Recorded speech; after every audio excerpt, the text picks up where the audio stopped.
बिस्मिल्लाहिर्रहमानिर्रहीम। अस्सलाम वालेकुम नाज़रीन, मैं अहमद फ़वाद हूँ और आप मेरा यूट्यूब चैनल देख रहे हैं। अहम खबरों के साथ आज के व्लॉग में आपकी खिदमत में हाजिर हुआ हूँ। सबसे पहले तो नाज़रीन, साबिक army chief general Qamar Javed Bajwa के हवाले से एक कॉलम जो है वो सामने आ रहा है जावेद चौधरी का। इस कॉलम में बहुत अहम इंकशाफात जो हैं वो मौजूद हैं। इस वक्त काफ़ी ज़्यादा ये वायरल भी है। कॉलम के ऊपर मैं नहीं जाऊँगा, लेकिन नाज़रीन इस कॉलम के बाद जो कि बज़ाहिर ये बताया जा रहा है कि जनरल बाजवा ने एक इससे जो है वो उनकी जो इमेज बेहतरी है उस वो करने के लिए लिखा गया है।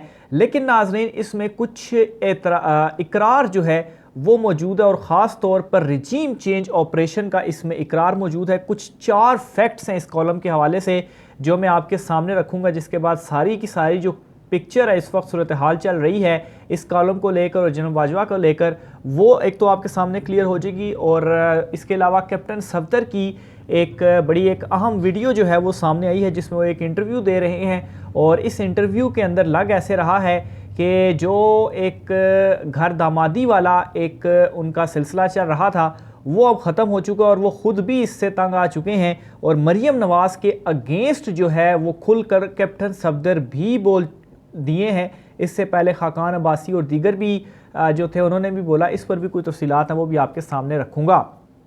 सबसे पहले कैप्टन सफदर वाले मामले के ऊपर मैं आता हूँ। कैप्टन सफदर ने एक इंटरव्यू जो है वो दिया है और इस इंटरव्यू के अंदर 4 अहम इंकशाफात जो हैं कैप्टन सफदर की जानिब से किए गए हैं और ये चारों के चारों मरियम नवाज़ के अगेंस्ट हैं। और इससे आप अंदाज़ा लगा सकते हैं कि इस वक्त पार्टी समेत कैप्टन सफदर ख़ुद जो है वो कितने ज़्यादा मरियम नवाज़ से तंग हैं। सबसे पहले तो कैप्टन सफदर साहब जो हैं वो ये कहते हैं कि मरियम नवाज़ मुझे मुस्तकबिल की वज़ीर-ए-आज़म बनते हुए नज़र नहीं आ रही और उन्होंने ये भी कहा है कि अगले इलेक्शंस 2025 में होने चाहिए और 2025 में भी शहबाज शरीफ को वज़ीर-ए-आज़म होना चाहिए। याद रहे कि मरियम नवाज़ ने इस वक्त अपने चचा शहबाज शरीफ को साइड लाइन करके एक तो ख़ुद वो पार्टी के ऊपर आ चुकी हैं। ऑलमोस्ट आप ये समझें कि तमाम इख्तियारात उन्हीं के पास ही हैं और सदर ही हैं इस वक्त वो पार्टी की। और दूसरा, तंजीम साजी का जो इख्तियार उनके पास इस वक्त चला गया है और जो उखाड़ पिछाड़ उनकी जानिब से की जा रही है वो इसी वजह से की जा रही है क्योंकि वो वज़ीर-ए-आज़म बनना चाहती हैं। लेकिन एक तो कैप्टन सफदर जो हैं घर के भेदी ने ही लंका ढा दी और कहा है कि मरियम नवाज़ मुस्तकबिल की वज़ीर-ए-आज़म जो है फ़िलहाल नहीं बन सकती। दूसरे नंबर पर शायद खाकान अब्बासी जो हैं जिन्होंने हाल ही में अपनी जमात से के अहम ओहदे से इस्तीफ़ा जो है वो दिया और उस इस्तीफ़े की जो रीज़न है वो ये है कि उन्होंने नवाज़ शरीफ साहब को पहले से कहा था कि मरियम नवाज़ मेरे से ऊपर ओहदे पर या पार्टी के हेड के तौर पर सामने जो है वो नहीं आएंगी और मैं मरियम नवाज़ के अंडर काम नहीं करूँगा। और इससे पहले चौधरी निसार साहब भी ये कह चुके थे, लेकिन जैसे ही मरियम नवाज़ ऊपर आई तो शायद खाकान अब्बासी ने इस्तीफ़ा दे दिया। तो कैप्टन सफदर जो हैं वो इस वीडियो के अंदर शायद खाकान अब्बासी की तारीफ़ें जो हैं वो करते नज़र आए, जिसमें उन्होंने कहा कि बड़े सीनियर और बड़े ज़बरदस्त जो हैं वो रहनुमा हैं, पार्टी की ज़रूरत और इस तरह की बहुत सारी जो चीज़ें हैं वो उनकी जानिब से कही गई। फिर इसके अलावा नाज़रीन एक और जो अहम चीज़ उनकी जानिब से कही गई वो वोट को इज़्ज़त दो के बयानिए के हवाले से था। तो कैप्टन सफदर साहब ये कहते हैं कि एक तो आर्मी चीफ की जो एक्सटेंशन थी, जनरल बाजवा साहब की जो एक्सटेंशन थी, इस हवाले से नवाज़ शरीफ को वोट देने का अपनी पार्टी को नहीं कहना चाहिए था।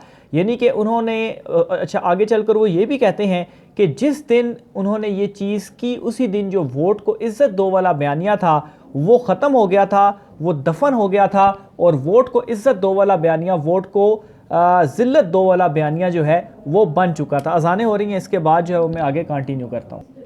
यानी कि इसमें एक गिला भी जो है वो मौजूद है कि वोट को इज़्ज़त दो का बयानिया जो कि उस वक्त नवाज़ शरीफ और मरियम नवाज़ जो हैं वो बड़ा इस हवाले से एंटी एस्टेब्लिशमेंट हुई थी, तो ये बयानिया अचानक से उनकी जानिब से छोड़ दिया गया।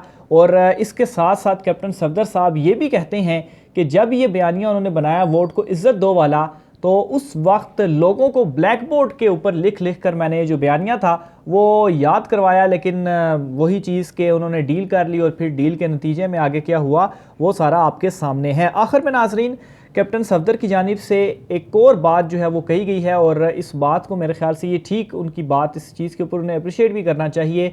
ज़ाती ज़िंदगी के हवाले से उनकी जानिब से कहा गया कि किसी की भी ज़ाती ज़िंदगी के ऊपर जो बातचीत है वो नहीं करनी चाहिए। सियासत जो है वो अपनी जगह, लेकिन ज़ाती ज़िंदगी के हवाले से जो बातचीत है वो नहीं करनी चाहिए।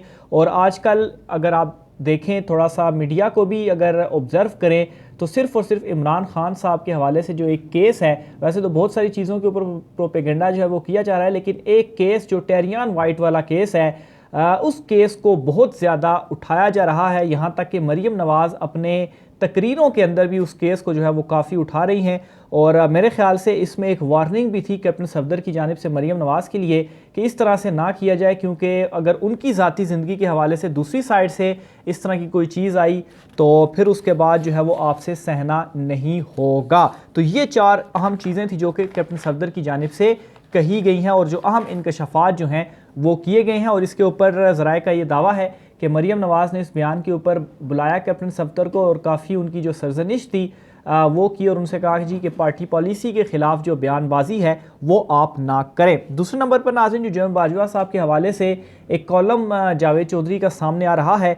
4 एतराफ़ात हैं जो कि मैं आपके सामने रखूँगा, जो कि इस कॉलम के अंदर बकौल जावेद चौधरी जो उन्होंने इसमें लिखी हैं वो मौजूद हैं। और इस हवाले से फवाद चौधरी साहब की जानिब से एक जो कॉन्फ्रेंस है, जो टॉक है, और उसी में फवाद चौधरी साहब ने ये जो 4 एतराफ़ात हैं वो भी सामने रखे हैं। सबसे पहला जो एतराफ़ वो ये था, फवाद चौधरी साहब ने कहा कि हुकूमत की तब्दीली में बाजवा साहब ने अहम किरदार अदा किया। इस कॉलम के मुताबिक नाजरीन, सबसे पहला एतराफ़ ये था कि जनरल बाजवा साहब की जानिब से हुकूमत की तब्दीली में अहम किरदार अदा किया गया। तो इमरान खान साहब जो हैं वो क्या कहते रहे हैं कि कोई न्यूट्रल वगैरह नहीं है, ये जो है इन्होंने दूसरी साइड पर जो है वो जाकर खड़े हुए, और इस कॉलम के ज़रिए ये एक अहम एतराफ़ है जो कि हो चुका है कि इमरान खान साहब की जो हुकूमत तब्दील हुई वो उस तब्दीली के अंदर जनरल बाजवा का अहम किरदार जो है वो मौजूद है। दूसरे नंबर पर फवाद चौधरी साहब कहते हैं कि इस कॉलम के मुताबिक बाहर की कुव्वतों को खुश करने के लिए जो हुकूमत है वो बदली गई, और इसमें इस किस्म की चीज़ें मौजूद हैं कि जो दोस्त ममालिक या कुछ बाहर के जो ममालिक वगैरह थे वो नाराज़ हो रहे थे और ये वो, तो उसी से ये चीज़ अखज़ की गई कि बाहर की कुव्वतों को, यानी कि उनको खुश करने के लिए आपने जो हुकूमत की तब्दीली है वो की है। तो जो रिजीम चेंज के हवाले से इमरान खान साहब का बयानिया था उस वक्त, वो भी इस कॉलम के अंदर उसका भी एतराफ़ जो है वो मौजूद है। तीसरे नंबर पर नाज़रीन, नवाज शरीफ के मुकदमे ख़त्म करने के हवाले से डील का जो जिक्र, और फिर इसके अलावा शौकत तरीन का मुकदमा भी आर्मी चीफ ने ख़त्म कराया। तो ये भी इमरान खान साहब के बयान का एतराफ़ है कि असल में नैब जो है वो उनके अंडर नहीं थी, वो तो कहीं और से ही इंस्ट्रक्शंस जो हैं वो ले रही थी। आहिस्ता आहिस्ता तमाम तर चीज़ें जो है वो ना सिर्फ सामने आ रही हैं, बल्कि इन्हीं के मुंह से ही इन तमाम तर चीज़ों का जो एतराफ़ है वो हो रहा है। इसके अलावा एक और अहम एतराफ़ इसमें जो मौजूद है कि माइशत दुरुस्त नहीं चल रही थी, इसलिए हमने मुदाखलत जो है वो की है। अब ये भी एक अहम एतराफ़ है कि माइशत जो है, सबसे पहला सवाल तो ये कि अभी कौन सी माइशत जो है आपके मुदाखलत के बाद वो दुरुस्त चल रही है, बल्कि जो 16 अरब डॉलर के रिज़र्व्स थे वो नीचे गिरने के बाद 3 अरब से डॉलर से भी कम के जो रिज़र्व्स हैं वो इस वक्त रह चुके हैं। तो एक तो मुदाखलत करनी नहीं चाहिए थी, और दूसरा मुदाखलत करने के बाद कौन से जो 3 हैं वो आपकी जानिब से मारे गए हैं। तो ये 4 अहम एतराफ़ात थे जो कि इसमें मौजूद हैं। इसके अलावा नाज़रीन, एक और आखिर में आपको कुछ डिटेल्स जो है वो मैं देना चाहूँगा। लाहौर हाई कोर्ट में जो पंजाब और KP इंतखाबात की तारीख़ के हवाले से जो केस था वो चल रहा था, और आज उसमें अपडेट ये हुई है कि अदालत ने उस पर फ़ैसला जो है वो महफूज कर लिया है। 6 बजे का वक्त था, लेकिन तकरीबन 7 हो चुके हैं। अभी जब मैं ये व्लॉग रिकॉर्ड कर रहा हूँ तो फ़ैसला जो है वो नहीं आया।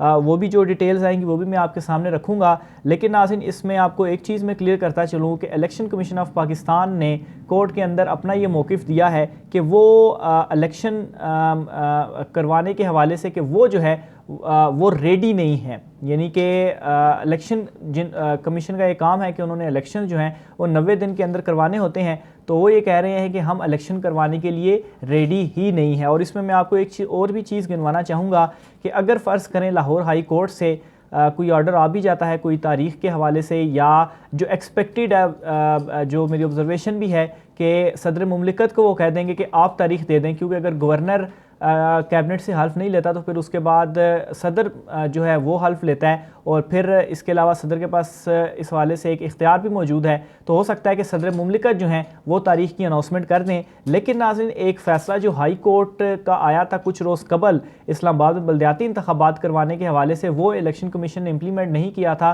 तो हाई कोर्ट के ऑर्डर की वो खिलाफ वर्जी थी उस वक्त, लेकिन उसके ऊपर जो तौहीन अदालत की कार्रवाई थी वो नहीं हुई थी। और फिर इसके अलावा इलेक्शन कमीशन अगर आज अदालत जो है वो इस तरह कोई हुक्म देती है तो वो अगर उसके ऊपर इम्प्लीमेंट नहीं होता तो क्या कोई जो तौहीन अदालत है वो लगेगी। और फिर उसके बाद ये जो फवाद चौधरी साहब की जानिब से 4 एतराफ़ात जो हैं उस कॉलम के मुताबिक गिनवाए गए मुकदमे ख़त्म करने के वजह से, तो ज़ाहिर सी बात है ये तो अदलिया के अंदर केसेस जो थे वो चल रहे थे, और शौकत तरीन का भी वो वहाँ से लाया गया, या क्या इंटरफेरेंस जो है वो हुई है। तो क्या ये तमाम तर चीज़ें जो है वो तौहीन अदालत के ज़मरे में आती हैं या नहीं आती, ये जो है बहुत एक अहम क्वेश्चन है जो कि मैं छोड़े जा रहा हूँ। कमेंट बॉक्स में इस हवाले से आपने अपनी राय का इज़हार ज़रूर करना है। मुझे इजाज़त दीजिए, अल्लाह हाफ़िज़।